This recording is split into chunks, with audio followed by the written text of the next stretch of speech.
Hello everyone, good morning. তো তোমরা সবাই কেমন আছো? আশা করবো তোমরা সবাই খুব ভালো আছো, সুস্থ আছো। আমরা বেশ ভালোই আছি। তো ফ্যামিলি উইথ প্রিয়া চ্যানেলে তোমাদের আরও একবার অনেক ওয়েলকাম, অনেক ভালোবাসা। সকাল সকাল ঘুম থেকে ওঠার পর কিন্তু আমার খাওয়া দাওয়া হয়ে গেছে, বাবুকেও খাবার খাওয়ানোও হয়ে গেছে। তারপরে আমি লেগে পড়েছি আমার নিত্যদিনের যেসব কাজগুলো থাকে সেগুলোই। তো প্রথমে তো আমি বিছানাটাকে একটু ঝেড়ে নেবো, চাদর টাদরগুলো একটু গুছিয়ে রেখে দেবো, কারণ আবার এলোমেলো থাকবে। এমনিতেই আমি গুটাই না কেন, বাবু এসে তো আবার ইধার উধার করেই দেবে, সেটা তো জানা কথাই। তাও চেষ্টা করি একটু গুছিয়ে বাগিয়ে রাখার। খুব একটা না পারলেও যতটা আমার ক্ষমতা সামর্থ্যের মধ্যে থাকে ঠিক ততটাই আমি গুছিয়ে বাগিয়ে রাখি। কিছুদিন ধরে বৃষ্টি হওয়ার কারণ কিন্তু ওয়েদারটা বেশ ভালো ছিল, কিন্তু কি আর করা যায়, আবার সেই গরমটা পড়েই গেল।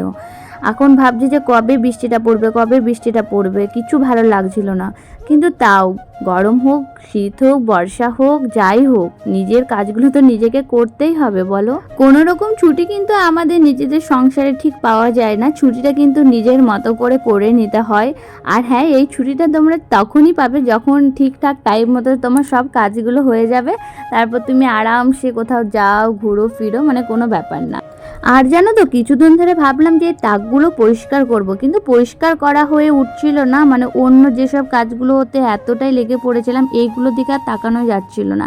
তো যাই হোক, আজকে রীতিমতো আজকে তাকগুলো পরিষ্কার করে নেবো, শুধুমাত্র নিচের তাকটাই পরিষ্কার করব, কারণ আবার রান্না টান্নারও একটা ব্যাপার থাকে। আর ওপরের তাকটা, মাঝের তাকটা অন্য কোনো দিন করবো, সেই ভিডিওটা তোমাদের সঙ্গে শেয়ার করব। তো ফার্স্টে আমি বক্সের মধ্যে কি করলাম বলতো, সব জিনিসগুলো বের করে রেখে দিয়েছিলাম, তারপর এক এক করে সব গুছিয়ে নেবো। তোমরা একটা জিনিস লক্ষ্য করলে, একটা প্লাস্টিকের মধ্যে কতটা খানি চিপস, লেস, কুরকুরে আরও নানা রকমের যেসব হয় আর কি, ওইগুলোর জমা হয়েছে। আসলে কি জানো তো, আমার একটা ভাসুর আছে, আমার মাসি শাশুড়ির ছেলে, ও কিন্তু যখনই আমাদের বাড়ি আসে বাবুর জন্য প্রচুর প্রচুর খাবার নিয়ে আসে, আইসক্রিম, চকলেট, লেস, মানে প্রচুর, গোনা যায় না এত খাবার নিয়ে আসে। আমরা প্রত্যেকবারই বারণ করি সবাই যে না আনবে না আনবে না, তখন ও বলবে যে না আমার ভালো লাগে তাই আমি নিয়ে আসি, তাই আর কিছু বলা যায় না। তো আর বাবু কি করে জানো তো, খাবারগুলো খায় না, শুধুমাত্র প্যাকেট থেকে কি খেলনা বের হচ্ছে, কি বের হচ্ছে না হচ্ছে, ওইগুলো নিয়ে পড়ে সব ফেলে রেখে দেয়। আর আমি কি করেছি, একটা প্লাস্টিকের মধ্যে সব ভরে ভরে রেখেছি। কিছুদিন ধরে না আমার শোকেসটা পুরো ভরে গেছিলো ওই প্যাকেটে প্যাকেটে। তো আমি ভাবলাম যে না, প্যাকেটে প্যাকেটে ভরবে, প্লাস পিঁপড়ে লাগারও একটা ব্যাপার থাকে, তাই আমি একটা বড় প্লাস্টিক নিয়ে পড়ে ওর মধ্যেই রেখে দিয়েছিলাম। আর জানো তো, বাবু যবে থেকে পড়াশোনাটা স্টার্ট করেছে তবে থেকে আমি এত বই কিনেছি কি বলবো। আর ও যেন বই প্রচুর নষ্ট করে, প্রচুর ছেড়ে। তোমরা হয়তো দেখলে আমার এখান থেকে শুধুমাত্র বেশিরভাগটা বইই বেরোলো। তো ওগুলো ভেবেছি এই নিচের তাকটার মধ্যেই রেখে দেবো গুছিয়ে বাগিয়ে। তো চলো আমি আরও বিছানাটা এবার ঝেড়ে নিই, কারণ বিছানাটা আবার নোংরা হয়ে পড়ে থাকবে। আর আজকে আর মাদুরটা পাতবো না, কারণ মাদুরটা সেদিন তুলেছিলাম, কিন্তু এখনো পর্যন্ত জানো তো কাঁচা হয়ে ওঠেনি, ওটাকেও আবার কাচতে হবে। আর বেডশিটটা আজকে আর চেঞ্জ করবো না, দুদিন পর চেঞ্জ করব, আজকে যেমন আছি সেমনি রেখে দিই। আর জানো তো, আমাকে না এক এক দিনে দুবার তিনবার করে বিছানাটা ঝাড়তে হয়। আসলে কি বলো তো, প্রচুর নোংরা হয়ে যায়। আর বাবু যেহেতু এখন লেখাটাই স্টার্ট করেছে, তাই কিন্তু অনেক ভুলও হচ্ছে, একটু ভুলভাল লিখে ফেলছে, তখন কিন্তু যখন মুছছে না, ওই যে ইরেজারের যে গুঁড়োগুলো থাকে না, ওগুলো সব বিছানার মধ্যে পড়ছে। এবারে ওই বিছানায় তার শোয়া যায় না বা বসা যায় না, তা আমাকে রীতিমতো আবার ঝেড়ে ঝুড়ে ঠিক করে নিতে হচ্ছে। তো দেখো, বিছানাটা আমি মোটামুটি টানভাবে পরিষ্কার করে নিলাম, তারপর চলে যাব এই যে তাকটা গোছালাম, অনেক আজে বাজে জিনিস বেরিয়েছে প্লাস্টিক আরে, তো ওগুলো একটু ভরে নিলাম। আর কিছু জামা প্যান্টও ছিল জানো ওর মধ্যে, যেগুলো আমাদের কখনো ইউজ করা হয়নি, হয়তো কোনো এক টাইম রেখেছি, ভুলে গেছি। তো ওইগুলো ভালোভাবে জামা প্যান্টগুলো কেচে নেবো, কেচে পরে ওগুলো কোথাও একটা রেখে দেবো, কারণ ওই জামাগুলো কিন্তু বাবুর আর হবে না। তো কি বলো তো, ঘরটা ছোট তো, তাই না খুব ম্যানেজ করে গুটিয়ে বাগিয়ে রাখতে হয়। মানে একটু যদি না গোটা না, তোমার মনে হবে ও বাবা ঘরটা প্রচুর এলোমেলো। আর এই যে দেখো, আমি বানিয়ে নিয়ে চলে এসেছি কিন্তু হেয়ার প্যাক। আসলে তোমাদের সঙ্গে গল্প করার মাঝে মাঝে কিন্তু আমি একটা হেয়ার প্যাক তৈরি করেছিলাম আজকে, তো ওটা এখন মাথায় লাগিয়ে নেবো। তো সবার ফার্স্টে আমি কিন্তু ভালোভাবে মাথাটা আঁচড়ে নিচ্ছিলাম, তারপরেই লাগাবো। আসলে আমার তো বুঝতেই পারছো চুলের অবস্থাটা প্রচণ্ড খারাপ, চুলটার একটা কিছু ব্যবস্থা করতে হবে। আর বেসিক্যালি এই প্যাকটা আমি লাগাচ্ছি ড্যান্ড্রফের কারণে, কারণ আমার প্রচুর ড্যান্ড্রফ হয়, মানে সারা বছরই ড্যান্ড্রফ হয়, এমন নয় যে শীতকাল বা গ্রীষ্মকাল, আমার কিন্তু সারা বছরই ড্যান্ড্রফ হয়। তো এই প্যাকটা আমার এই নিয়ে প্রায় অনেকবার লাগানো হলো। আসলে আমার না বড় ভাগ্নিরও কিছুদিন ধরে মানে ড্যান্ড্রফ হয়েছিল মাথার মধ্যে, তো আমি ওদের বাড়ি গেছিলাম, তখন দেখলাম ভাগ্নির প্যাকটা লাগাচ্ছে। তো আমি ওকে জিজ্ঞাসা করলাম এটা কী জন্য, বলছে এটা মামি ড্যান্ড্রফের জন্য, তুমিও ইউজ করতে পারো, তোমার মাথাতে তো প্রচুর ড্যান্ড্রফ হয়েছে। তো ওটা আমি ইউজ করছি, তো বিশ্বাস করবে না এত পরিমাণে ভালো কাজ দিয়েছে কি বলবো।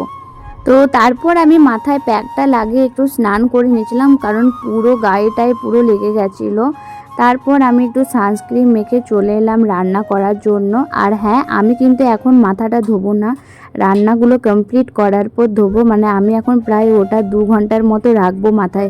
আর কি জানো তো, এগুলো তো সব ঘরেরই জিনিস দিয়ে তৈরি, তোমার মাথায় থাকলে কিন্তু কিচ্ছু প্রবলেম হবে না, আর তোমার চুল ওঠাও কিন্তু অনেকটা কম হবে। তারপরে দেখো আমি বসে পড়েছি এখানে সবজি কাটতে। তো আজকে সেমনি কিছু করব না, নর্মালি খাবার করব, মাছ করব, পটল আলু দিয়ে একটা তরকারি করব, আর ডাল এইসবই করব। তো দেখো এখানেতে আমি কড়াই বসিয়ে দিয়েছি গরম করার জন্য। তো একটাতে আমি সবজি রান্না করব, একটাতে মাছ রান্না করব। এদিকে এই কড়াইটা কিন্তু জলটা এখনও পর্যন্ত শুকায়নি, তো ওটা একটু শুকিয়ে গরম হয়ে যাক, তারপর তেল দিয়ে মাছগুলো এক এক করে ভেজে নেব। আর এই দিকে আমি ততক্ষণ একটা মশলা রেডি করে নিয়েছিলাম, যেটা আমি একটু মিক্সিতে বেটে নেবো, কারণ কখন লাইন চলে যাবে আবার সে বাটার ঝামেলা। তো দেখো আমার কিন্তু এক সাইডে তেলটা গরম হয়ে গেছে, তারপর কিন্তু আমি একে একে মাছগুলো ছেড়ে দেবো। আর এই সাইডে আমি কিছু কুচনো পেঁয়াজ ভাজতে দিয়েছি, মানে একটু ভাজা ভাজা করে ওর মধ্যে আলু, বেগুন, পটল আর সয়াবিন একসঙ্গে কিন্তু নাড়াচাড়া করব। যেহেতু আমরা একটু তেলটা কম খাচ্ছি, সেই জন্য কিন্তু আমরা সয়াবিনটা আগে ভেজে তুলে নেব না, কারণ সয়াবিনে প্রচুর পরিমাণে তেল টানে। তাই একসঙ্গে সবগুলো ভাজলে জানো তো সব সবজিগুলো ভাজা ভাজা হয়ে যায়, তেলটাও কিন্তু অনেকটা কম লাগে, মানে যেটা আমার মনে হয়। তো চলো মাছগুলো এখন ভাজতে থাক, ততক্ষণে আমরা আরও কিছু মশলা রেডি করে নিই। আর দেখো তোমাদের সঙ্গে গল্প করতে করতে কিন্তু আমার মাছ প্রায় এখানে ভাজা কমপ্লিট। তো এক সাইডটা তো ভাজা হয়েই গেছে প্রায়, তো আরেক সাইডটা আমি ভেজে নেবো। আর এটা কি মাছ কিন্তু আমি তোমাদের সঙ্গে মানে শেয়ার করতে পারলাম না, কারণ আমি জানি না মাছটার কি নাম। আর এইদিকে দেখো আমার কিন্তু খুব সুন্দরভাবে ভাজা হয়ে গেছে। আর এইদিকে দেখো আমার কি সুন্দরভাবে আলু, বেগুন, পটল, সয়াবিন একসাথে ভাজা হয়ে গেছে কম তেলের মধ্যেই। আর এটা হচ্ছে এখন মাছের মশলা, যেটা হচ্ছে সর্ষে আম দিয়ে করব। আসলে এত গরমের মধ্যে না একদম পাতলা খাবারটাই ভালো, সেমনি কিচ্ছু এখানে মশলা ইউজ হয়নি। তেলের মধ্যে জাস্ট একটু আম দিয়েছিলাম, একটু জিরে ফোড়ন দিয়েছিলাম, আর একটু জল দিয়ে ফুটতে দিয়েছিলাম। তারপর জলটা যখন ফুটে এলো ওর মধ্যে সর্ষে বাটাটা দিয়ে দিয়েছিলাম, যেই ফুটলো আমি ওর মধ্যে কিন্তু মাছগুলো দিয়ে দিলাম। মানে এত সুন্দর খেতে লাগে, এত প্লেন রেসিপি তোমাদেরকে কি বলবো। আর এক সাইডেতে আমি ভাত বসিয়ে দিলাম, ভাতটা যদিও মা করে, তো আমি একটু আগের থেকে রান্না করতে দিয়ে দিলাম, মাছ রান টান করে এসে কিন্তু ভাতটা নামিয়ে দেবে। তারপরে দেখো আমার সবজিটা কমপ্লিট হওয়ার পর কিন্তু আমি এবার ঘরটাকে ভালোভাবে পরিষ্কার করে নেব। তারপরে সবজির খোসাগুলো কিন্তু আমি বস্তার মধ্যে রেখে দিলাম, মা গিয়ে পরে ফেলে আসবে। আর এদিকে আমার ধোয়া মোছা প্রায় কমপ্লিট, শুধু কড়াইটা ধুলে হবে। কড়াইটা ধোয়া মোছা করার পর আমি চলে যাব বাবুকে একটু জল খাওয়াতে, মানে গ্লুকন-ডি জল। তো চলো, ও এখন কাকিদের বাড়িতে আছে।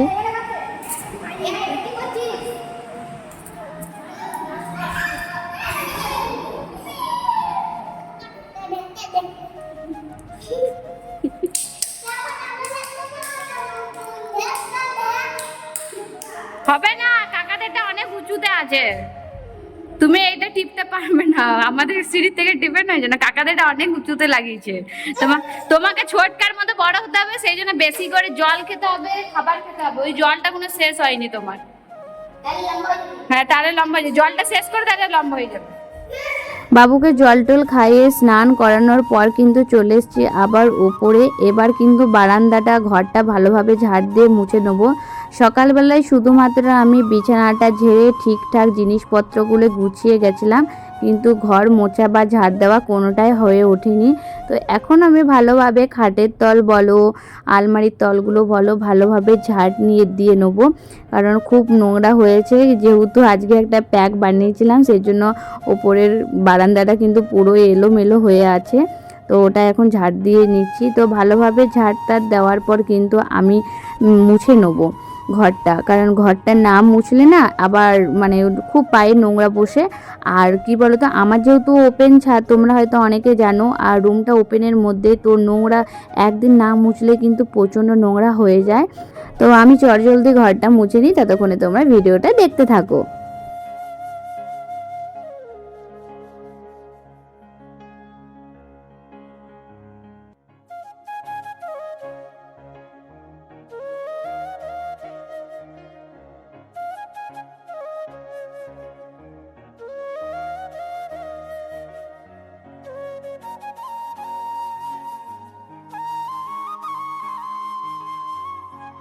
ভালোভাবে ঘর টরগুলো মোছার পর, পরিষ্কার করার পর কিন্তু আমার স্নানটাও হয়ে গেছে।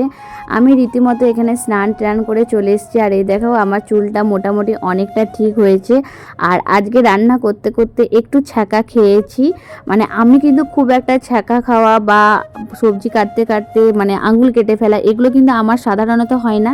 কিন্তু হয় না বললে কি আর হবে না, তো আজকে রীতিমতো আমার হয়ে গেল। আমি ছ্যাঁকা খেয়ে গেছে আজকে, হাতটা একটুখানি পুড়ে গেছে।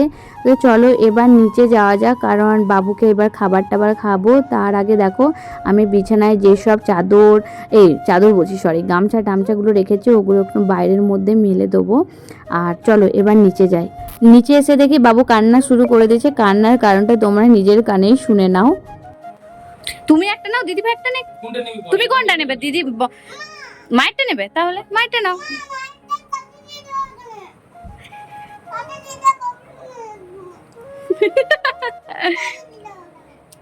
আসলে কান্নার কারণটা হচ্ছে, আমার ভাগ্নি বলছে একটা ফোন নেবো, ফোন, কিন্তু বাবা বলছে না, আমি আমার ফোনটাও তোকে দেবো না, বাবার ফোনটাও তোকে দেবো না, এই নিয়ে ঝগড়া। তো দেখো আমাদের এখানে আজকে পটল আলুর সবজি হয়েছিল সয়াবিন দিয়ে, আর মাছের ঝোল আর ডাল, এটুকুই আজকে রান্না করেছিলাম। আর এখন হচ্ছে কিন্তু বিকেলবেলা, আমি এত রোদ থাকার কারণে আমি কিন্তু ছাদে এসে আর জামা প্যান্টগুলো মিলতে পারিনি, সেই জন্য আমি কিন্তু বিকেলবেলা জামা প্যান্টগুলো মিলে দিচ্ছিলাম। আসলে জানো তো, স্নান টান করার পর না এতটা পরিমাণে রোদ, কি বলবো, মানে আর আমার ওপরে এসে জামা প্যান্টগুলো মেলা হয়ে উঠছিল না, মানে আমি আর পারছিলাম না, ভালো লাগছিল না।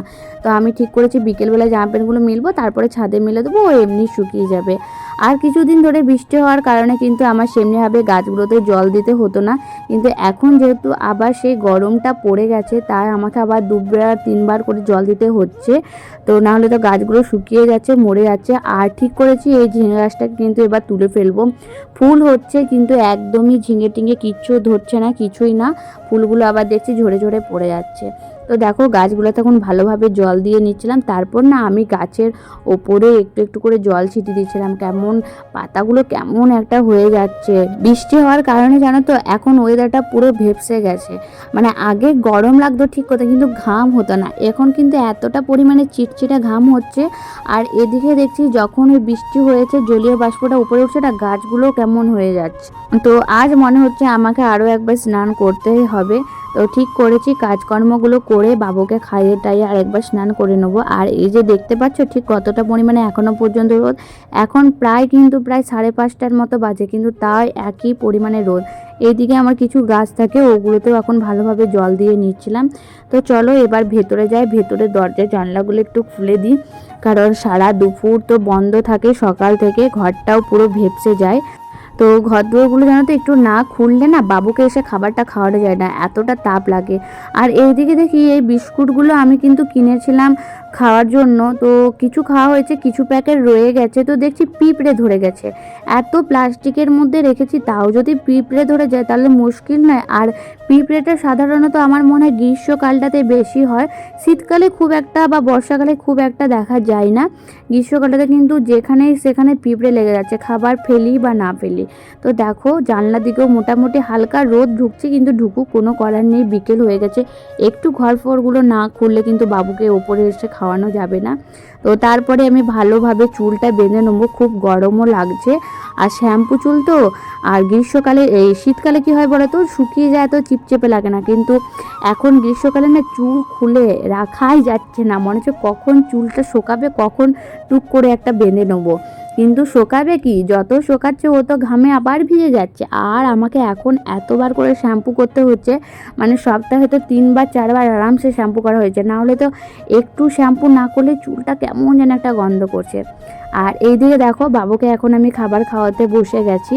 তো কিছুটা খাওয়ানো হয়েছে, কিছুটা এখনও রয়ে গেছে। তো ওকে তো এখন গেম খেলতে দিয়ে দিয়েছি, আর এদিকে আমি খাবারটাও খাইয়ে নিচ্ছিলাম। তারপর চলে এলাম বিছনাটা ঝাড়ার জন্য, কারণ দেখো যতই ঝাড়ি না কেন সেই আবার নোংরা করে ফেলে ও। তো এখন বিছনাটায় আমি ঝেড়ে নেবো ভালোভাবে টাওয়াল দিয়ে। আর দেখতে পাচ্ছ কেমন লেস কুড়কুড়ে এইসবগুলো বের হচ্ছে। আজ তাহলে এখানে ব্লগটা শেষ করছি। সারাদিন ব্যস্ততা আমার কেমন লাগছে তোমাদের অবশ্যই জানিও। আর আমার ভিডিওগুলো যদি তোমাদের ভালো লেগে থাকে প্লিজ চ্যানেলটাকে লাইক শেয়ার অ্যান্ড সাবস্ক্রাইব করে দিও, আর পাশে থেকো। আজকের মতো টাটা বাই, সবাই ভালো থাকবে সুস্থ থাকবে, দেখা হবে তোমাদের সঙ্গে নেক্সট একটা ব্লগে। টাটা।